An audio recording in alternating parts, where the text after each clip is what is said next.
Yo crecí en Mixcoac, un pueblo que hoy es uso. Los balcones de mi casa daban a la plazuela de San Juan. Aunque la infame manía gubernamental le ha arrancado su viejo nombre, todavía están en pie los fresnos eminentes, el solar de muros rosados del siglo XVIII y la pequeña iglesia del siglo XVII.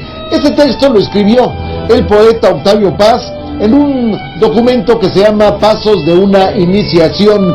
A 100 años del nacimiento del poeta, en el centenario del Premio Nobel de Literatura, nuestra leyenda urbana nos cuenta del entorno donde vivió su niñez, su adolescencia y aún parte de su juventud, este extraordinario, este eminente mexicano. Mi nombre es Alberto Barranco Chavarría y esto es Leyenda Urbana.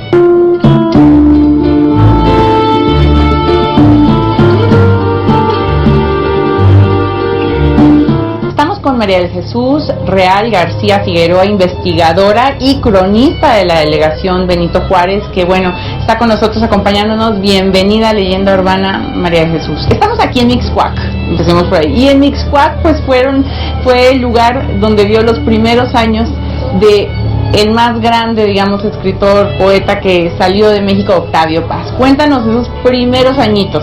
Imagínate, él nace en 1914, le toca todavía parte de la posrevolución, su papá, su abuelo, ¿no? Su abuelo había sido el general que había trabajado con el porfiriato, estuvo en el movimiento vasconcelista, el papá trabajaba con Emiliano Zapata, la contraparte de la reforma agraria, la tenencia de la tierra. Entonces, pues, Octavio vivía en un lugar privilegiado porque aquí vivía la gente que tenía un nivel medio alto. Entonces le tocó recorrer estas calles, ir al colegio en Zacatito, aquí en Actipan, que es el barrio que sigue, que pertenece a lo que esto era la municipalidad de Mixcoac, era como el centro de la ciudad.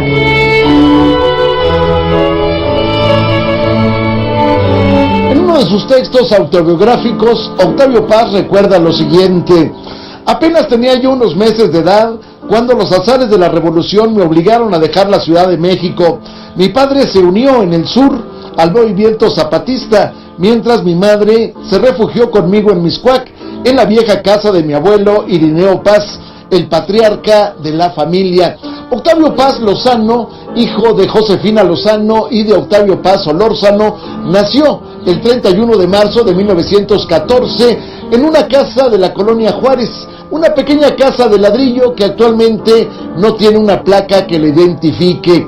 Esta casa estaba muy cerca de la redacción de un periódico llamado La Patria, justamente un periódico que dirigía su abuelo, un general porfiriano que se había convertido en periodista, en escritor, y que vivía en esta casa que está a mis espaldas. Para entonces, el papá de Octavio Paz trabajaba justamente en el periódico La Patria, le quedaba muy cerca el escenario. Sin embargo, el papá, lleno del ánimo de la revolución, lleno del espíritu que animaba a los jóvenes en aquel entonces a ir a conquistar un nuevo escenario social, bueno, pues se iría con Emiliano Zapata, y entonces Octavio Paz vendría a esta casona que está a mi espalda. Esta casa estaba en la zona que en su momento, bueno, pues era una parte alejada de la ciudad, Mixcoac en aquel entonces. Por eso Octavio Paz habla justamente de que salió de la Ciudad de México, justo porque en aquel entonces Mixcoac era una parte muy alejada de la metrópoli. Estamos hablando de que era una de las 13 municipalidades que había en torno a la Ciudad de México. Otra era, por ejemplo, Tacuba, otra era Tacubaya, otra era lo que se conocía como Guadalupe Hidalgo, es decir, la zona circundante de la Basílica de Guadalupe, y ahí estaba Mixcoac, pues, como un puntito dentro del entorno de los suburbios, de los lugares lejanos a la capital.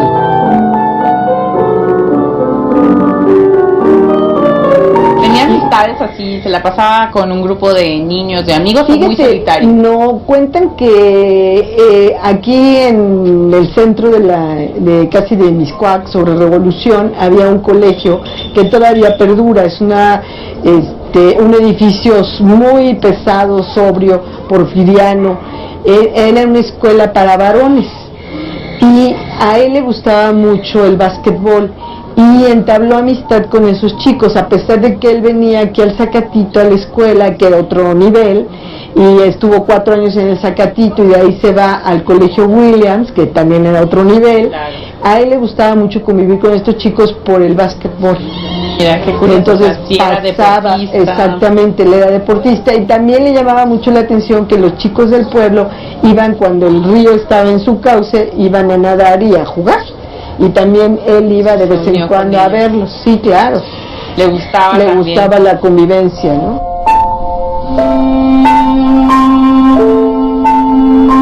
A lo largo de los años, esta casa del escritor, del periodista Irineo Paz, se convertiría en un jardín de niños. Originalmente estaba uno bajo el nombre de Fray Pedro de Gante, pero actualmente es un convento de religiosas dedicado a Santa Catalina de Siena. En esta casa había una extensa biblioteca.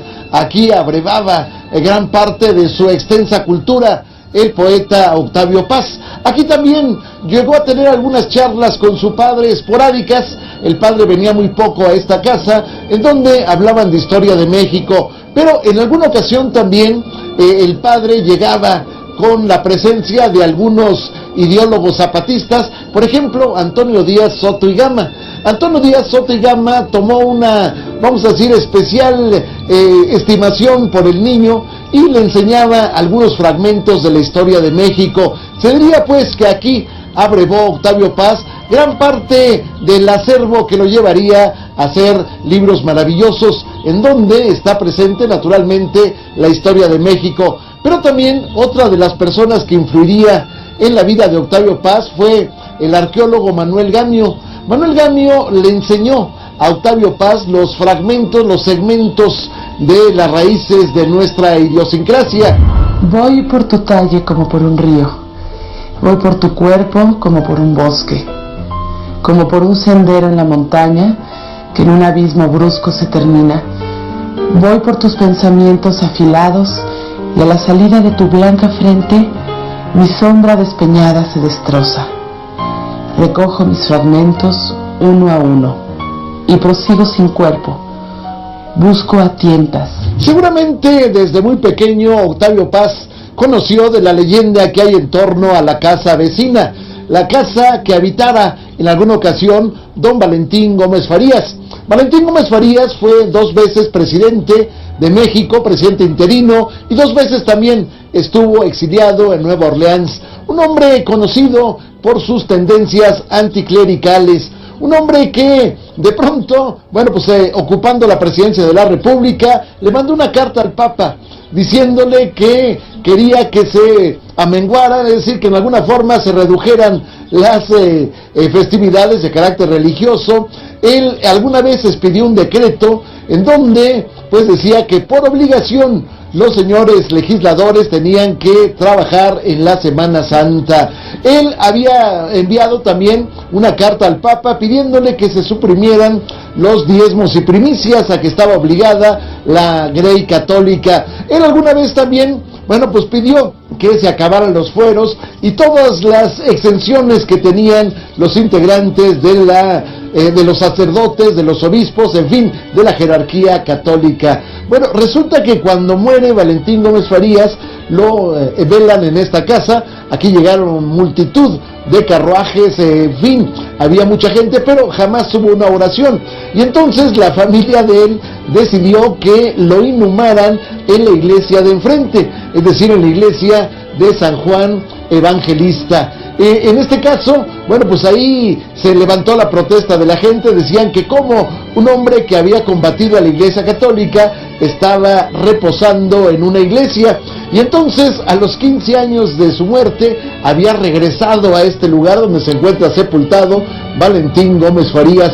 El caso es que la conceja decía que de pronto llegaba un carruaje negro con visillos negros, caballos de crestas negras terribles que casi lanzaban fuego por los ojos, y entonces se subía un personaje fantasmal, atravesaban la pequeña plaza y llegaba justamente a la iglesia en ámbito de expiación. La leyenda corrió durante muchos años.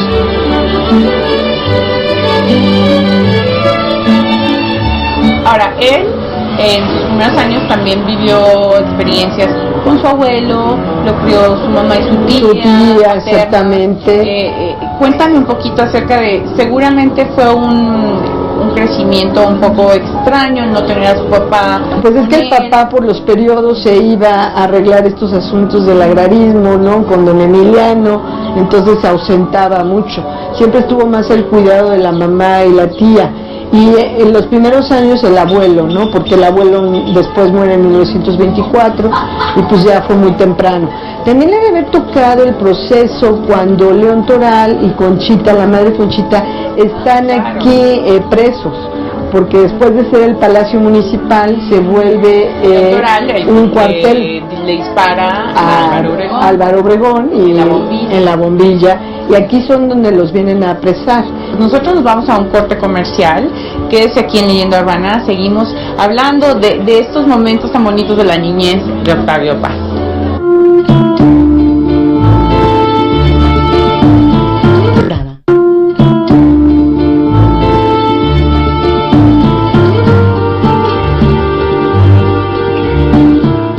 Cuerpo a la vista. Y las sombras se abrieron otra vez y mostraron un cuerpo.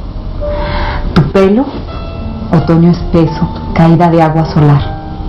Tu boca y la blanca disciplina de tus dientes caníbales, prisioneros en llamas. Tu piel de pan apenas dorado y tus ojos de azúcar quemada. Sitios en donde el tiempo no transcurre. Valles que solo mis labios conocen. Desfiladero de la luna que asciende a tu garganta entre tus senos, cascada petrificada de la nuca, alta meseta de tu vientre, plata sin fin de tu costado. Tus ojos son los ojos fijos del tigre, y un minuto después son los ojos húmedos del perro. Lo que sí te puedo platicar que a él le llamaba también la atención es ir aquí cruzando, ahora sí que Insurgentes, está el barrio de Acticpan. En ese barrio también se dedicaba la gente al cultivo de la flor de ornato, de la flor verde. Sí. Y había magueyes y raspaban el pulque. Había 3 pulquerías. Una que se llamaba 5 de Mayo, otra La Unión y La Fortuna. Qué curioso. Y entonces a él le gustaba ir a asomarse porque, déjame decirte que esta zona también fue ladrillera. Lo que es el Parque Hundido, a él le tocó todavía la ladrillera. La ladrillera. Sí. Entonces toda esa gente iba a tomar su pulquito ahí. Entonces aparte le gustaba porque parecía que estabas en provincia.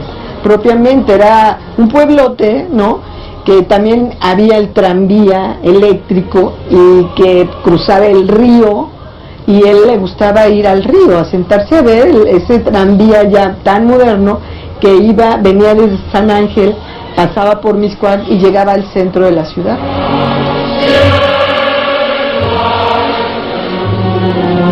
Adelante del Colegio Williams y siguiendo siempre la vía del tren, se llegaba una extraña construcción morisca, la Alhambra de Mixcoac.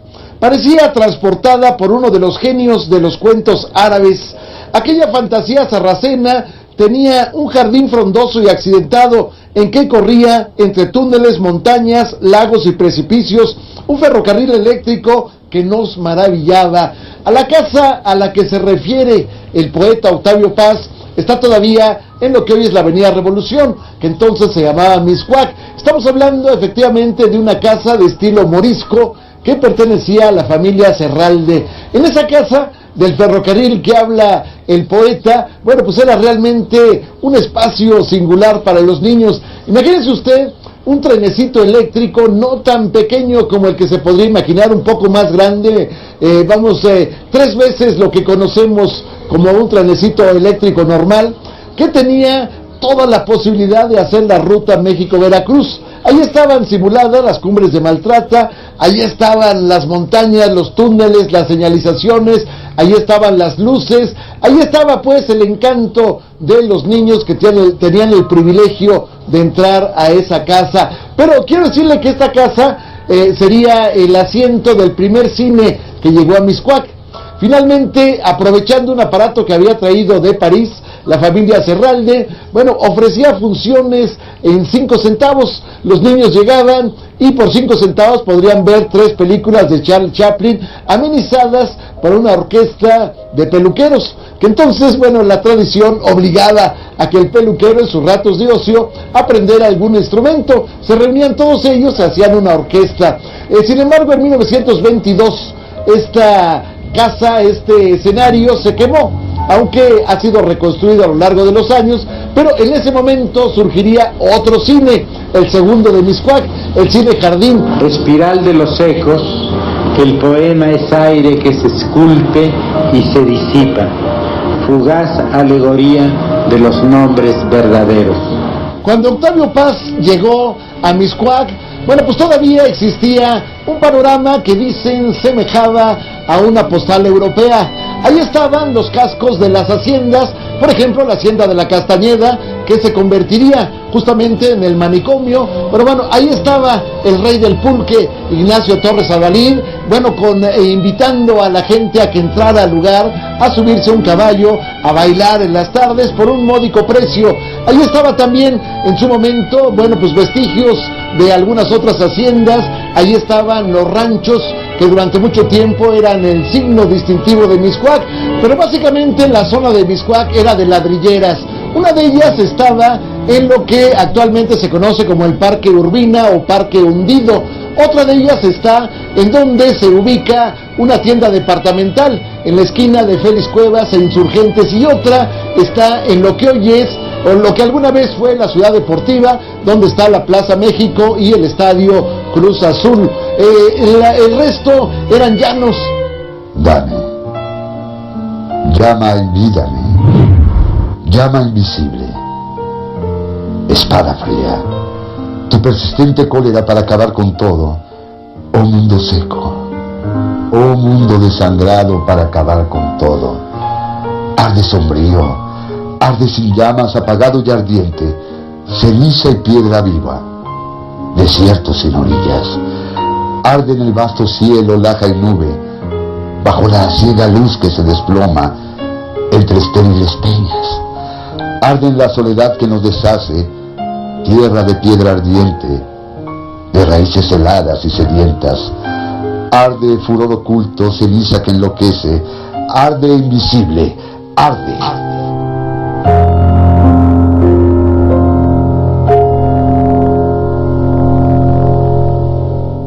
El arqueólogo Manuel Gamio, que comenzaba entonces sus trabajos, era amigo de mi familia, nos visitaba. Con la tropilla de mis primos y primas, yo lo acompañaba varias veces al viejo santuario prehispánico. Se levantaba en un llano amarillo y reseco que antes había sido lugar acuático. Era difícil, al ver aquella desolación, imaginar el brillo de la laguna, los juncos, las cañas y las hierbas, los pájaros y las atareadas piraguas. Este recuerdo de Octavio Paz está relacionado con un sitio prehispánico que se conserva todavía, aunque un poco en el abandono, en Mixcoac. Estamos hablando de un santuario dedicado a Mixcoac, la deidad tutelar del barrio, que, bueno, está en San Pedro de los Pinos. En este lugar, decía Octavio Paz, brillaba la sombra de Mixcoac. Mixcoac, el hombre que tenía un espacio en el firmamento, que su cuerpo era azul, como el propio firmamento, y que en el pecho tenía círculos blancos. Estos círculos blancos representaban las constelaciones. Justamente la palabra Mixcoac se deriva de Mixtli, que quiere decir nubes, y Coat, que quiere decir serpiente. Podemos hablar de serpiente de nubes, pero en realidad lo que se podría deducir es que Mixcoac es el lugar donde se adora Mixcoac. Mixcoac finalmente, bueno, pues era parte de un escenario que en el siglo XV era dominado por el señorío de Coyoacán. El escenario de lo que era la zona prehispánica llegaba desde lo que hoy sería la colonia del Valle hasta lo que era o lo que sigue siendo Coajimalpa.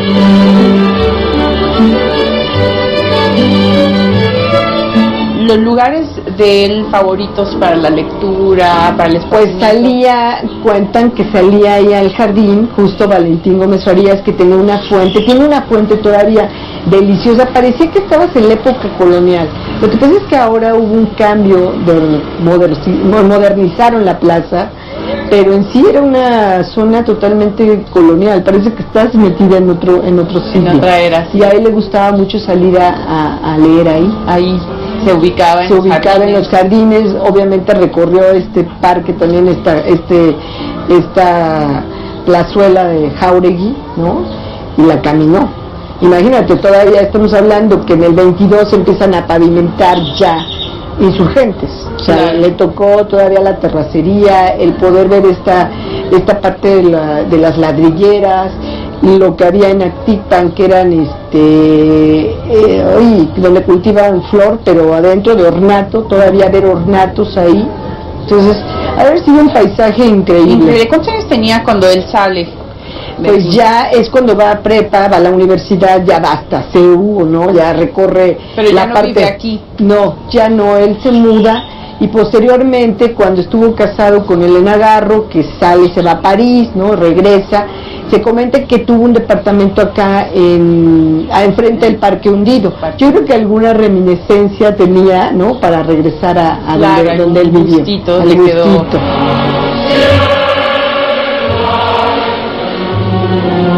Además de su madre, Josefina Lozano, quien influyó en el crecimiento, quien influyó en la educación de Octavio Paz, fue su tía, Amalia Paz Solórzano. Sin embargo, la relación con su padre siempre fue distante. En alguna ocasión decía que cuando llegaba a comer a la casa, después de que él había sido pues parte importante del movimiento zapatista, alguna vez se iría a los Estados Unidos representando al movimiento, alguna vez entraría incluso en alguna batalla, alguna vez más adelante sería diputado, pero dice que cuando llegaba su padre a comer a la casa, el mantel olía a pólvora. Y posteriormente Octavio Paz lanza un verso incendiario en contra de su padre a través de un libro que se llama Pasado en Claro. Del vómito a la sed, atado al potro del alcohol, mi padre iba y venía entre las llamas. Yo nunca pude hablar con él, lo encuentro en sueños, hermosa patria de los muertos. Efectivamente, la ausencia del padre había pesado siempre en el ánimo de Octavio Paz. Se dice que este hombre, Octavio Paz Solórzano, murió en circunstancias terribles. Había ido a una fiesta por el rumbo de Chalco, había tomado de más, él acostumbraba, pues tenía fervor por el alcohol, y entonces se había caído a las vías de la estación del tren, allá en esa zona. Esto fue en el año de 1936. Eso influiría para que Octavio Paz, saliera del país. Él se va a España. En España va a combatir al lado de los republicanos en la guerra civil, cuando se había depuesto al presidente Manuel Azaña. Estoy en donde estuve, voy detrás del murmullo, pasos dentro de mí, oídos con los ojos, el murmullo es mental, yo soy mis pasos, oigo las voces que yo pienso, las voces que me piensan al pensarlas, soy la sombra que arrojan mis palabras. En sus últimos años en el barrio de Mixcoac, Octavio Paz conocería de dos movimientos importantes en la vida de México. Uno, el llamado Cristero, es decir, la revuelta que en su momento provocaría una cantidad impresionante de víctimas. Y también otro episodio importante que se da en 1929. Estamos hablando de la lucha por la autonomía de la universidad. En el primer caso, Octavio Paz supo de un acontecimiento terrible cuando llegaron agentes de la Reservada al colegio teresiano que estaba enfrente de lo que hoy es el Parque Hundido o el Parque Urbina. Ahí, habíamos dicho, había una ladrillera. Pues los trabajadores de pronto se dieron cuenta que se querían llevar a las monjas que resguardaban el lugar, y entonces lanzaron una serie de piedras, lanzaron todo lo que tenían a la mano, evidentemente piedras mortales, en contra de los agentes de la policía, matando a 10 de ellos. Un episodio terrible que signó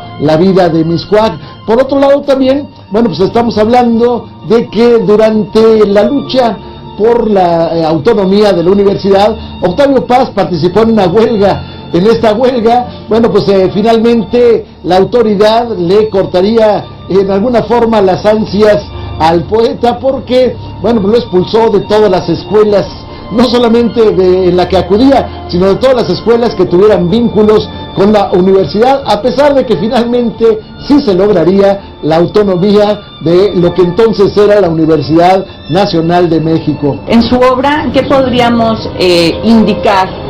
Pues ese aire contemporáneo, así como más bien tradicional, ¿no? De cómo vivía un pueblo, ¿no? Las clases, cómo se mezclaban una a otra y la vida misma cotidiana. Muchísimas gracias, María Jesús, por estar con nosotros aquí en Leyenda Urbana. Seguimos en Leyenda Urbana.